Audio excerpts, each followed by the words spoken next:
There's a big debate in the mixing world about whether it's better to mix in mono or to mix in stereo.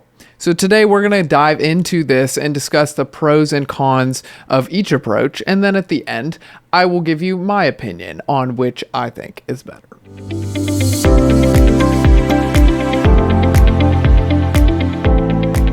All right, first I should explain what mixing in mono even means. So these days, we usually listen to music in stereo.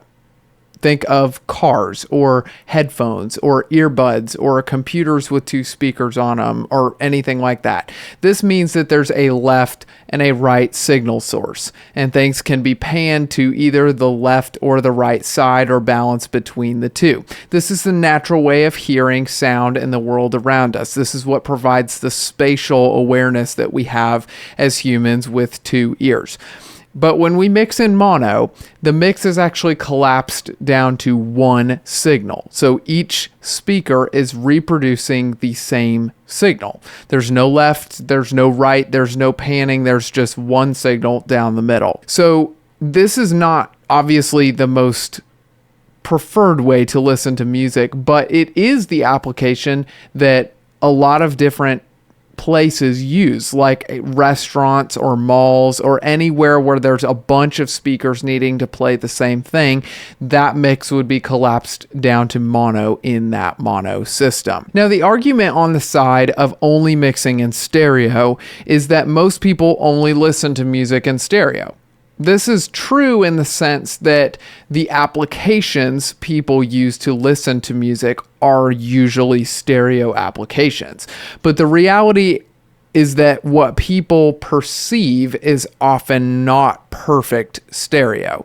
So here's an example of this. If you're in a car and you're sitting in the driver's seat listening to music, you are listening to a stereo system, but you're not listening in perfect stereo perspective because you're much closer to the left speaker than you are on the right. So if the audio engineer who mixed the project mix it to only work in a perfect stereo environment, then you're not going to receive a great stereo experience because you're way closer to one side than the other. Now, it may seem like I'm splitting hairs with this, but I make this distinction because I think it's foolish to pick sides of this argument and say you can only do it one way or the other, because the truth is that there's value in both sides of mixing. So let's talk about the pros of mixing in mono, and then we'll talk about the pros of mixing in stereo, and we'll kind of compare the two and see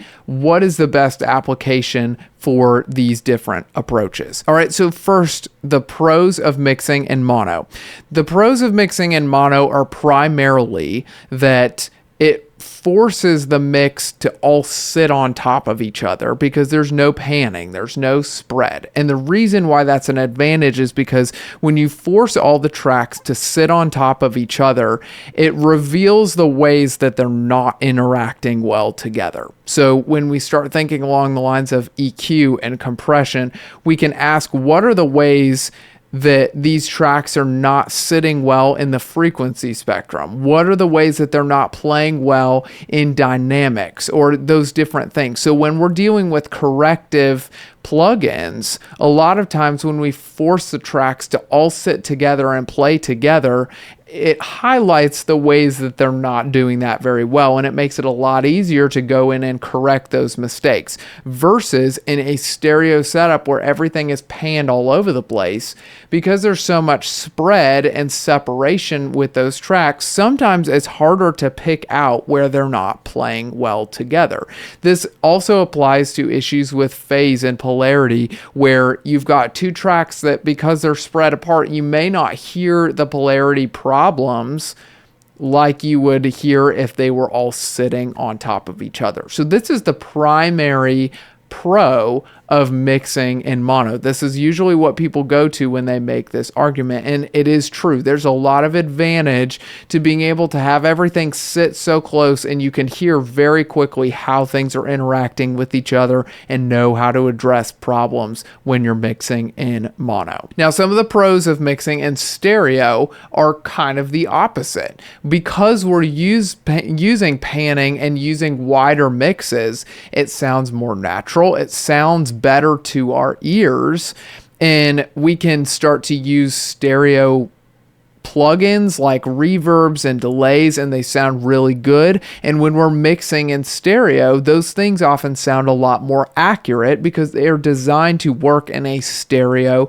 environment.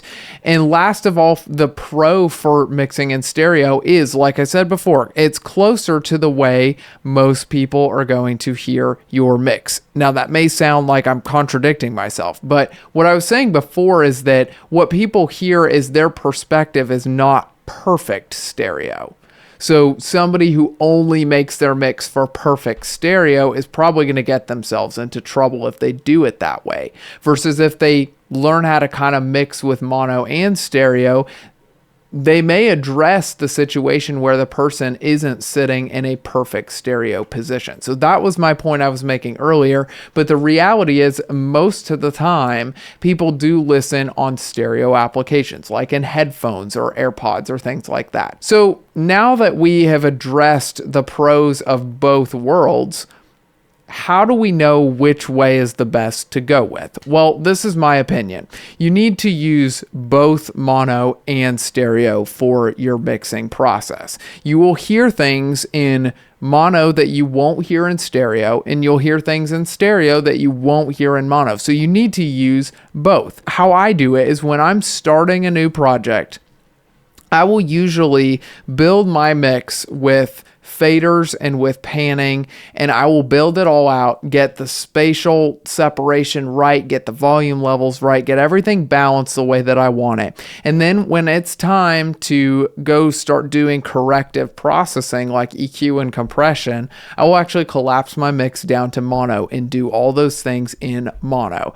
After the corrective work is done and I start going into adding effects, then that's when I flip it back into stereo, because a lot of these effects will be using a stereo setup. So we want those things to be accurate. So I kind of switch back and forth throughout the process of mixing. And this allows me to have the benefits of both approaches while avoiding some of the pitfalls of using only one or the other. This is why I think people get into trouble when they pick one side or the other and they refuse to kind of cross the bridge a little bit into the other party. Is I think when we only pick one side, we're kind of missing on some of the benefits of the other side. I think a more balanced approach to that will get us better results in the end. And speaking of approaches, if this is something that you're trying to figure out, what order do I do all this stuff in? When do I use EQ? When do I mix in mono? When do I do all this stuff? If you're looking for a way to know exactly how to approach that in your own mixes, go to my website, themixingprocess.com, and there you're going to find my guide, the 7-step mix. This guide will walk you through step by step through your own mixes. And it's kind of like having me stand over your shoulder and help you through the process every step of the way. And who wouldn't like that? So go check that out. It's completely for free to you, and I think it'll really help you through this process. If you have any questions about this, if this is still confusing to you, let me know in the comments below. I'll try to help you out more with any specific questions that you have. Also, if this video was helpful for you, please like and subscribe to the channel. That'll help me push this content out to more people and help more people with their own mixing journey. That's what I'm all about here. So thanks for watching. Go be good at what you do. We will see you on the next one.